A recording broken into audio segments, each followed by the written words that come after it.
After centuries of wars and political turmoil, there are some borders that are far more complicated than you could ever imagine. From towns that are split in half to pockets of land cut off from the nations they're part of. Here are the 15 most weird borders from around the world. Number 15. Jungholz, Austria, Germany. Jungholz is a stunning mountain town that's in the state of Tyrol in western Austria. But if you ever want to visit it, you'll have to leave the country entirely and instead drive there from Germany. That's because due to its position at the northern tip of the state, it only has a small slither of land over the peak of a mountain that's actually connected to Austria, and the vast majority of the region is surrounded by its neighboring country. With such tough terrain in the area, it was impossible to build a connecting road that remained within Austria, so the only route for approach is through Germany. This strange situation all stems from an arrangement that was made in 1342 when a resident of Tyrol bought the land from a farmer in Bavaria and made it part of the Tyrol estate. Over the next few centuries, this didn't cause too much of an issue, as borders weren't enforced in the same way as they are today. But things came to a head in 1844 when the Bavarian-Austrian border treaty was signed. This meant that Jungholz became part of the German customs area, despite not technically being part of the country. Residents there even used the German mark as their currency. This all changed recently, though, with Austria joining the European Union, where the borders are open to European residents, and both countries began using the euro as a currency in 2002. Still, to this day, you can send letters to addresses in Jungholz by using either an Austrian or a German postcode. Number 14. Livia, Spain, France. Livia is a small town that's technically in the Spanish province of Girona in Catalonia. But if you see where it is on a map, you'd actually think it was part of France. That's because it's an exclave, which is completely surrounded by the French department of Pyrenees-Orientales, and there's a stretch of land around 1 mile wide that separates it from the border with Spain. Throughout history, the two countries had continuously skirmished along the border, and this had resulted in a number of towns and villages on either side that were owned by the other country. This was all meant to come to an end in 1659, however, with the signing of the Treaty of the Pyrenees, which stipulated that the villages on the French side of the border would be given over to the French crown. The problem was in this wording, though, because Livia's historical importance meant that it was considered to be a town. A document signed the following year between the two countries confirmed this to be the case, and so it's remained a part of Spain ever since.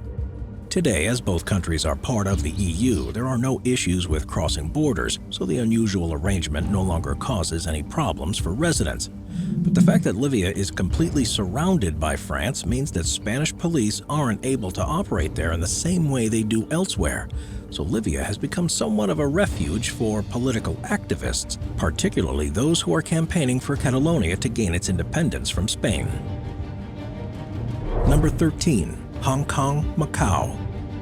The Chinese government has embarked upon a huge infrastructure program in recent decades to improve transport links throughout the country and beyond. But there's one project that acts as a rather unusual border, the bridge that links Hong Kong with Macau. Hong Kong itself was only returned to Chinese control in 1997 after being under British rule. But because of its location, it was cut off from the main transport network, and plans were soon put into action to rectify this. The region is dotted with small islands that used to require ferries to travel between, so the answer was a huge 34-mile-long bridge and tunnel system to connect the most important places.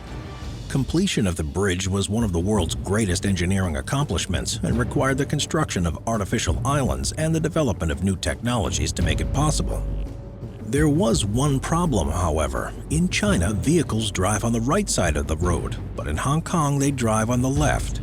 At the final destination, Macau, they drive on the left too, so you might think that the bridge would simply be left-hand drive as well, but it isn't.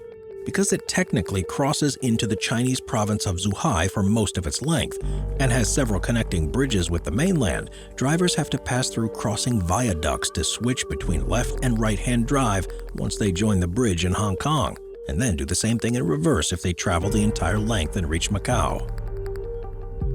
Number 12. Peñón de Vélez de la Gomera, Morocco, Spain. If you look at a map of the coastline of Morocco against the Mediterranean Sea, you'll notice there's a small piece of land that juts out into the water, and this is known as Peñón de Vélez de la Gomera. Rather than being part of Morocco, it's actually a Spanish exclave and holds the record for having the shortest land border in the world. The history behind this situation starts in 1496, when Spanish and Portuguese leaders signed an agreement to establish their regions of influence on the North African coast. Spanish troops led various expeditions to take control of land over the next century and targeted an island near the Moroccan town of Badis that was at the time held by pirates. Over the following years, the island changed hands a number of times until Spain built a military outpost there and took control of it for good. In 1934, things took a stranger turn when, during a thunderstorm, a huge amount of sand was washed inshore from the sea and created a permanent land bridge between the island and the mainland, which is why it's now a peninsula. Despite now being directly connected to Morocco, the Spanish military maintains a presence on the outpost despite regular calls from the Moroccan government to hand it over to them. Number 11. Diomede Islands, USA, Russia. When you look at a world map, it's easy to think that there are quite some distance between the borders of the United States and Russia, but it may come as a surprise to learn that at its shortest distance, the boundary is just 2.4 miles apart. This is because of the ownership of the two Diomede Islands, which are in the Bering Strait between Siberia and Alaska, and where Big Diomede is the easternmost point of Russia and Little Diomede is a part of Alaska. The islands themselves are fairly unremarkable, with Big Diomede being home to a small Russian military presence and Little Diomede being home to a small Inupiat population. During certain times of the year, an ice bridge forms between the two islands, which makes it technically possible to walk from one to another, although travel between them is illegal because of the border arrangements. One of the weirdest things about these islands that are so close to each other, however, is that the international date line passes directly between them. This has resulted in them being affectionately known as Tomorrow Island and Yesterday Island, because Big Diomede takes Eastern Russian time and Little Diomede takes Alaskan time. There is therefore a 21-hour time difference between them, which would surely be tricky to adapt to if travel was allowed. Number 10. Khunjerab Pass, Pakistan, China. Located deep within the Karakoram mountain range on the border between Pakistan and China is the Khunjerab Pass, which is one of the most difficult to reach and highest altitude paved international border crossings in the world. Reaching an elevation of 15,397 feet, the road that travels along the route was completed in 1982. The decision for its location was, however, agreed upon in 1966, and the reason it was chosen wasn't exactly to do with practicalities. In fact, there would have been a much easier location for the crossing at the nearby Mintaka Pass, which itself had previously been used, but the Chinese cities feared of airstrikes and said that the site at Mintaka was far more vulnerable.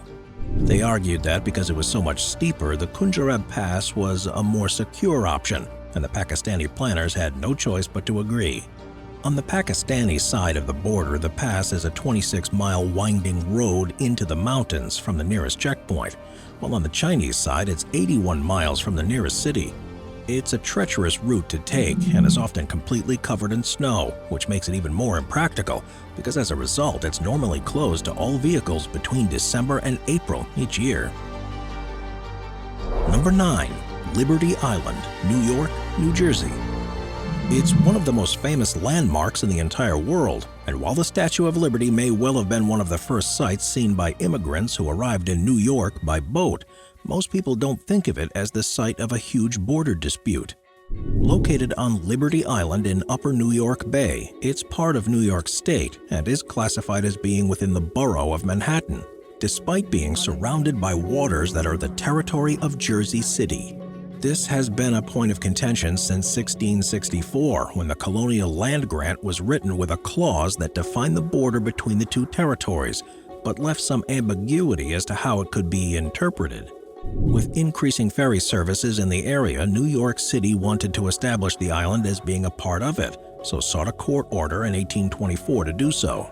This clarified the boundary between the two as being the midpoint of the waterway that separated the cities, which would clearly put Liberty Island on the New Jersey side. but a specific conclusion was added to give control of it to New York, something that was affirmed by the Supreme Court in 1908. The dispute still isn't over, though, with court cases as recently as the 1980s and 90s.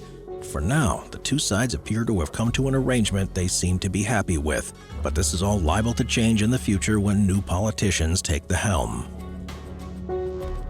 Number 8. Bir Tawil, Egypt, Sudan. There aren't many patches of land around the world that have no claims on them by recognized countries, especially when they lie on the border between the two that have historically been less than friendly. But Bir Tawil, that's between Egypt and Sudan, isn't exactly an ordinary place. Covering an area of around 795 square miles, confusion about it arose in 1899 and 1902 when borders were drawn up between the two countries. At first, they were drawn as straight lines on a map, and the political boundary ended up being slightly different from the administrative boundary. This left two regions, Bir Tawil and the nearby Halaib Triangle, being on opposite sides of the border, depending on the definition you go by. To further complicate this, the Halaib Triangle is seen by both countries as a desirable piece of land, while Bir Tawil is seen as worthless, and if either agreed that Bir Tawil was theirs, it would essentially mean accepting Halaib as becoming part of the other country. Both, therefore, reject ownership of Bir Tawil, which has left the land in limbo and has even opened it up for individuals to try to claim it as their own. Described as being the only habitable place on Earth that's not claimed by any government, there's no particular compulsion for the countries to reach a resolution, and it's likely this situation will continue for decades to come. Number 7. Cyprus.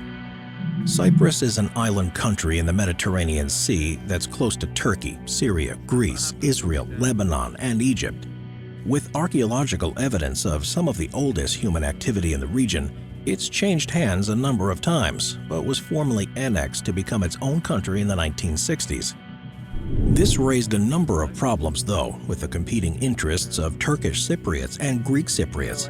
You'd think that, as an island nation, there'd be no need for land borders at all, but there are loads that carve it up into 4 different political entities. The oldest border dates back to the island's independence, when Britain retained 3% of the territory for military bases, which remain there today. Add to this a Turkish Cypriot state in the north of the island, and some less than helpful border planning, and the island is divided up in ways that make it rather difficult for residents to travel between one place and another.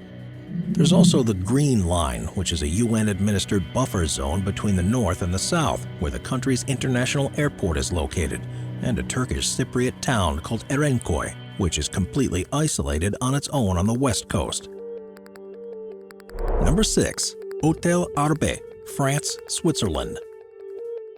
Hotels around the world often have their own rules and expectations that you need to abide by, but there's one on the border of France and Switzerland that actually straddles both countries, and where there are laws that apply to certain rooms and completely different ones that apply to the others. Known as Hôtel Arbet, it's in the small village of La Cure, which is also divided by the border. The original owner of the building built it on purpose to take advantage of the impending border change, and at first had a grocery store on the Swiss side and a pub on the French side. Over the years, these were developed into the hotel that stands there today, and despite being owned by a French company, pays taxes to both countries as terms of the agreement. Inside, the main dining room is divided by the boundary, as are the halls, the stairway, and even the bed in the honeymoon suite. Some rooms have their bathrooms on the other side of the border. The hotel's annex is entirely in Switzerland, and its bar is completely on the French side. It's a truly bizarre situation, but luckily there aren't any legal issues for anyone to actually stay at the hotel, and the presence of the border is, in practice, nothing more than a curiosity. Number 5. Kazungala, Botswana, Zambia, Namibia, Zimbabwe. Lying on the north bank of the Zambezi River, Kazungala is a small town in Zambia that's at the precise location of something that's rare for international borders, a quadra-point. This is where the territories of 4 nations meet at one place, and in this case, it's on the edge of Zambia, Botswana, Namibia, and Zimbabwe. With very few records of boundaries existing from before the year 2000, There's been debate as to where the borders actually lie, and it's now believed that rather than being a true quadrupoint, it's actually two tri-points that have a 490-foot gap between them, which, for all intents and purposes, is the same thing. As it's by the river, the town is the focal point of the border, though, and has seen an increase in tourism in recent years because of this. A newly built bridge that crosses between Zambia and Botswana is the only actual way to cross the border by vehicle, and the way that the river is constantly shifting its banks in the area makes it even more difficult to know just where one country ends and the next begins. Number 4. The Northwest Angle, United States, Canada. For the most part, the borders between the states and the U.S. are straight lines that were decided upon in as easy a way as possible when the country was being divided up. But there remain a few quirks that have left some communities completely separated from the state that they're part of. The most obvious example of this is the Northwest Angle, which, while it's technically part of Minnesota, is only actually accessible by traveling through Canada. It's the only piece of land that's a part of the U.S., but it's located north of the 49th parallel, and the reason why it's been isolated is that it shares a land border with Canada, but is separated from the rest of Minnesota by the Lake of the Woods. The area itself is mostly forest and water, with just 119 residents at last count, but life for them has become quite unusual. They can, of course, simply cross the lake by boat or plane if they have one available. But otherwise, if doing it by car, they need to go into Canada, then back across the border again. Each time they do this, they have to make a customs declaration, and although the border post isn't staffed, it's expected that passers-by will use one of the phones to call officials to announce their journey. The biggest problem this causes for locals is that the laws of fishing in the waters of the lake are different for Canadians and Americans, and this resulted in attempts for the land to join Canada in 1997. As most of it is owned by the Red Lake Indian Reservation, however, these proposals failed, and the peculiarity of the northern U.S. border remains. Number 3. The DMZ, North Korea, South Korea.